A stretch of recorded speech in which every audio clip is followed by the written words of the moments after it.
마가복음 7장 24절에서 30절까지의 말씀입니다. 제가 먼저 읽을 테니까 여러분들이 함께 교독해 주십시오. 예수께서 일어나사 거기를 떠나 두로 지방으로 가서 한 집에 들어가 아무도 모르게 하시려 하나 숨길 수 없더라.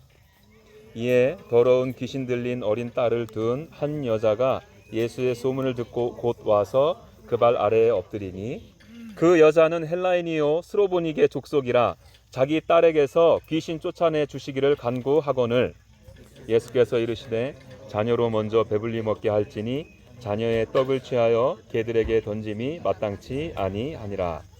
여자가 대답하여 이르되 주여 올소이다마는 상 아래 개들도 아이들이 먹던 부스러기를 먹나이다.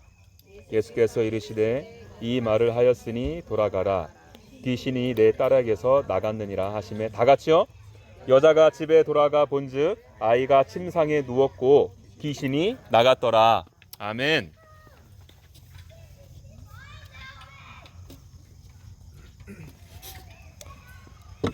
오늘 본문 24절을 보시게 되면 예수께서 일어나사 거기를 떠나 두로 지방으로 가서 라는 말씀이 있습니다.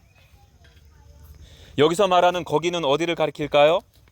마가복음 6장 53절 위를 보시겠습니까? 거기 보시면 제목이 개 나사렛에서 병자를 고치시다 이렇게 되어 있습니다. 예수님은 수많은 사람들이 예수님 앞에 나아올 때 그들을 외면치 않으시고 다 고쳐주셨어요. 지방이나 도시나 마을에서 너나 나나 할 것 없이 나와 고침을 받게 되었습니다. 그렇게 치유 사역을 마치신 후에 예수님께서는 두로로 이제 장소를 옮기신 거예요. 하나님 안에서 쉼을 누리고자 한 것입니다. 예수님의 이런 사역의 패턴은 여러 번 나타나죠. 오병이어의 기적을 베푸신 후에도 예수님은 한적한 곳에 가셔서 기도하셨잖아요. 지금 그 모습으로 두로 지역에 오신 거예요. 그런 가운데 한 여인이 예수님께 찾아옵니다. 우리 25절과 26절 말씀을 다 같이 읽을까요? 시작. 이에 더러운 귀신 들린 어린 딸을 둔 한 여자가 예수의 소문을 듣고 곧 와서 그 발 아래에 엎드리니 그 여자는 헬라인이요 스로보니게 족속이라 자기 딸에게서 귀신 쫓아내 주시기를 간구하거늘. 좀 전에 말씀드린 대로 예수님은 이제 두로 지역으로 옮기셨잖아요. 이 지역은 갈릴리 바다보다 약 50에서 60km 정도 북쪽에 위치한 지역입니다. 이 지역에 살며 스로보니게 족속이며 헬라인인 한 여인이 지금 예수님께 다급하게 나온 거예요.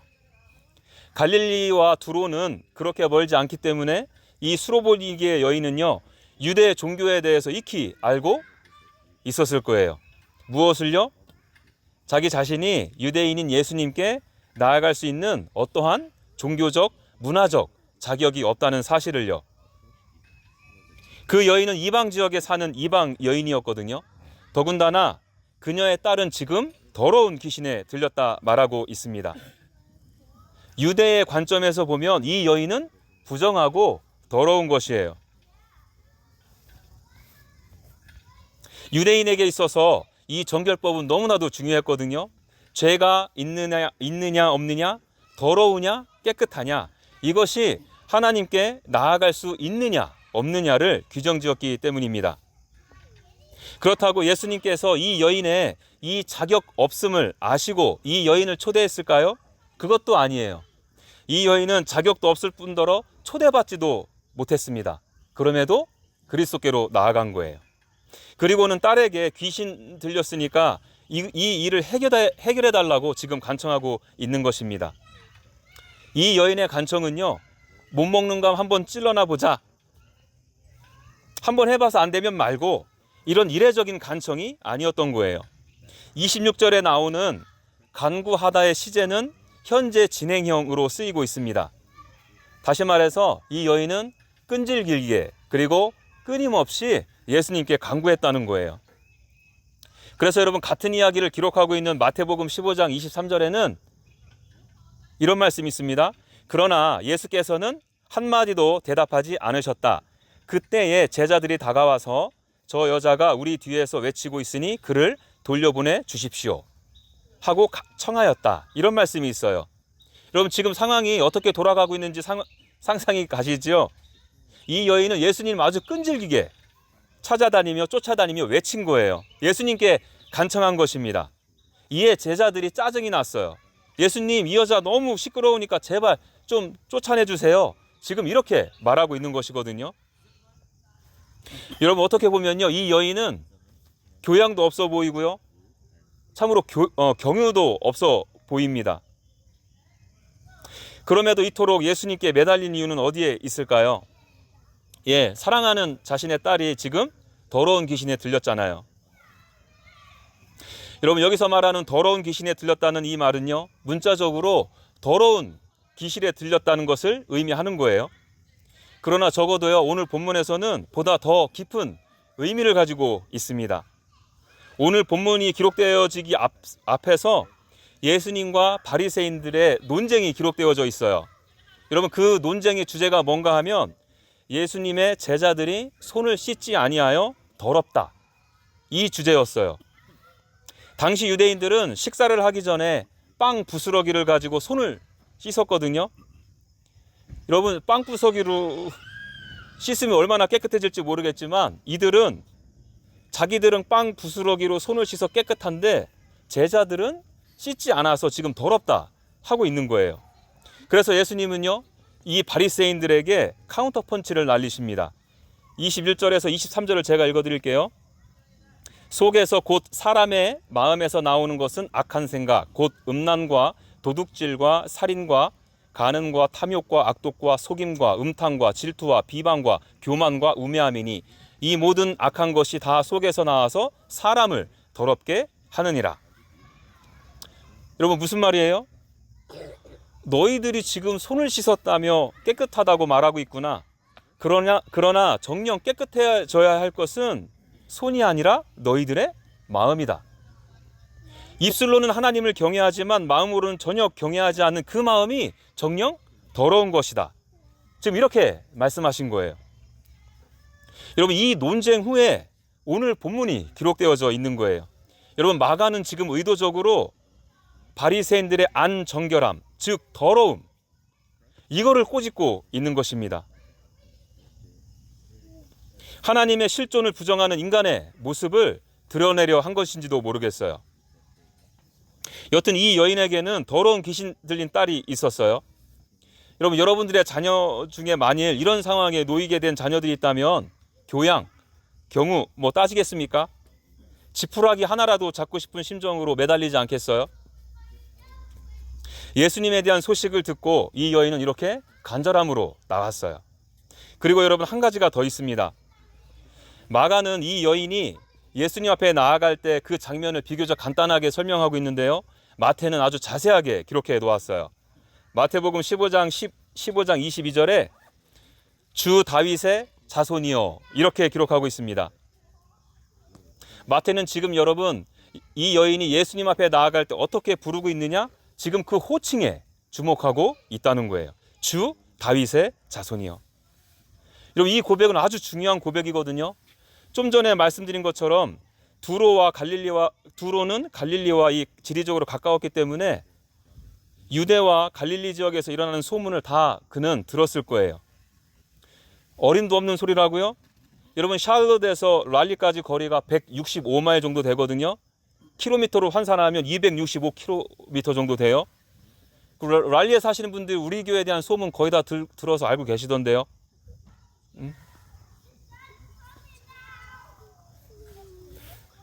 야, 너 그거 들었어? 30살 간 넘은 청년 하나가 있는데 글쎄 오병이어의 기적을 베풀었대. 무리를 걸으며 풍랑을 잠잠케 했대. 그러면서 하는 말이 자기 자신이 하나님의 아들이라니, 다윗의 자손이라며 돌아다닌다나 봐. 여러분 이러한 무성한 소문들, 예수님에 대한 소문들이 이 수로보니게 여인에게도 들렸다는 것이죠. 여러분 이 소문을 들은 어떤 이들은요, 예수가 하나님의 아들이라고? 저런 전신 나간 놈을 봐 하고 귀담아 듣지 않은 사람도 있었을 거예요. 또 어떤 이는 정말? 하고 관심을 가지게 된 사람도 있었을 거예요. 수로보니게 여인은 후자였다는 거예요. 이 여인은 지금 예수님 앞에 나아가면서 예수님은 주님이십니다, 이렇게 고백하고 있어요. 당시에 주는 로마 황제였잖아요. 이 여인에게 있어서 주는 로마 황제가 아니라 예수님이셨던 것입니다. 정말 대단한 고백인 것이죠. 그리고 다윗의 자손이다, 이렇게 고백하잖아요. 여러분, 이 말은 예수님이 진정한 메시아이십니다, 이렇게 고백한 거예요. 물론 여러분, 이 여인이 예수님에 대해서 정확한 인식을 했다면 얼마나 했겠습니까? 그러나 이 여인은 희미하지만 예수님이 누구신지 제대로 알고 있었던 거예요. 여러분, 이 두 가지요, 그러니까 자기 자신이 처한 절망적인 상황에서의 절박함, 예수님에 대한 소문을 들어서 알게 됨이 이렇게 맞물려서 이 여인은 지금 예수님께로 나오게 되었다는 겁니다. 이렇게 나온 예수님은 이 여인을 어떻게 대하셨을까? 우리 다 같이 27절 말씀 읽습니다. 27절 말씀입니다. 시작. 예수께서 이르시되 자녀로 먼저 배불리 먹게 할지니 자녀의 떡을 취하여 개들에게 던짐이 마땅치 아니하니라. 여러분, 이 말씀은 비유인데요, 이 비유는 듣기에 따라서 수치감과 모욕감을 주기에 충분하죠. 당시의 개는 사랑받지 못하는 존재였거든요. 지금과는 전혀 달라요. 천덕꾸러기였어요. 오죽하면 예수님 당시에 사마리아 여인들을 포함해서 이방 사람들을 개라고 불렀겠습니까? 그렇다고 이 예수님께서 수로보니게 여인에게 수치감과 모욕감을 주기 위해서 개라고 말씀하신 것은 아니에요. 왜냐하면 유대인들이 당시에 개를 표현할 때 두 개의 단어를 사용했는데요, 하나는 들에서 떼를 지어 다니면서 음식을 뺏어 먹는 싸나운 개들을 표현하는 단어가 하나 있고요, 다른 하나는 집에서 키우는 개나 개의 새끼, 발음 잘해야 되는데 개의 새끼, 강아지를 의미하는 거예요. 의미하는 단어예요. 집에서 주는 밥 먹고 착하고 순종적인 강아지를 가리키는 단어인 거죠. 여러분, 오늘 본문에서 쓰인 단어는 바로 집에서 키우는 강아지, 이 단어예요. 그래서 여러분, 예수님께서 이 여인에게 하신 말씀을 다시 한번 정리해드리면, 너희 집에도 강아지가 있지? 이 강아지가 아무리 예뻐도 자녀가 먼저 식사하고 그 다음에 강아지가 먹는 것이 맞지 않겠느냐? 순서를 어기는 것은 옳지 않다, 지금 이렇게 말씀하신 거예요. 제가 좀 전에 이 말씀이 비유라고 말씀드렸잖아요. 이 비유에 대한 설명은요, 마태복음에서 들을 수 있습니다. 제가 읽어드립니다. 귀담아 들어보세요. 마태복음 15장 24절. 예수께서 대답하여 이르시되 나는 이스라엘의 집에 잃어버린 양 외에는 다른 데로 보내심을 받지 아니하였노라 하시니. 여기서 이스라엘 집에 잃어버린 양, 이 바로 자녀를 가리키고요, 다른데, 즉 이것은 이방 가리키는데, 이게 바로 강아지를 가리키는 말이에요. 그러니까 여러분, 예수님께서는 이 특별한 이유로 먼저 이스라엘 사역에만 집중하신다는 의미인데요, 왜 그럴까요? 예수님께서는 하나님께서 구약의 이스라엘 백성들 가운데 하신 모든 약속을 성취하셔야 하셨죠. 구약에서 그림자로 가리키는 메시아가 바로 예수님 당신이심을 보여주시기 위해 이 땅 가운데 오셨잖아요. 그래서 예수님은 유대와 갈릴리를 다니면서 예수님이 참된 선지자이심을, 제사장이심을, 왕 되심을 드러내셨어요. 때로는 말씀으로 가르치기도 하셨고요, 기적을 베푸시는 것으로 또 행동으로 직접 보여주시기도 하셨죠. 하지만 여기서 맞춰졌느냐? 부활하신 예수님은 제자들에게 찾아가셨습니다. 제자들은 그제서야 예수님이 하나님의 아들이시며 메시아이심을 분명히 알게 되었죠. 부활하신 예수님께서는 그 제자들을 향해서 뭐라고 명령하셨습니까? 너희는 가서 모든 민족을 제자 삼으라. 예수님이 그리스도이심을 온 열방과 민족으로 가서 선포하라는 말씀인 거예요. 그러니까 여러분, 예수님은 수로보니게 여인에게 이래도 순서가 있으니 이해했으면 좋겠다. 나는 먼저 이스라엘에 갔다가 온 민족과 열방 가운데로 나아갈 것이다. 지금 이렇게 이 여인을 타이른 것입니다. 이 말씀을 들은 여인의 반응은 어떨까요? 28절입니다. 여자가 대답하여 이르되 올소이도마이, 왜 이렇게 발음이 올소이다마는 상 아래 개들도 아이들이 먹던 부스러기를 먹나이다. 여러분, 이 여인은 지금 예수님의 비유의 핵심을 정확하게 간파한 것입니다. 예수님께서 지금 하신 말씀이 옳아요. 저는 이스라엘 사람도 아니고요, 유대교를 믿는 사람도 아닙니다. 그래서 상에 제 자리가 없다는 것도 잘 알아요. 하지만 집에 강아지도 이 상에서 떨어진 빵 부스러기를 먹지 않습니까? 저는 그 빵의 부스러기라도 먹고 싶어요.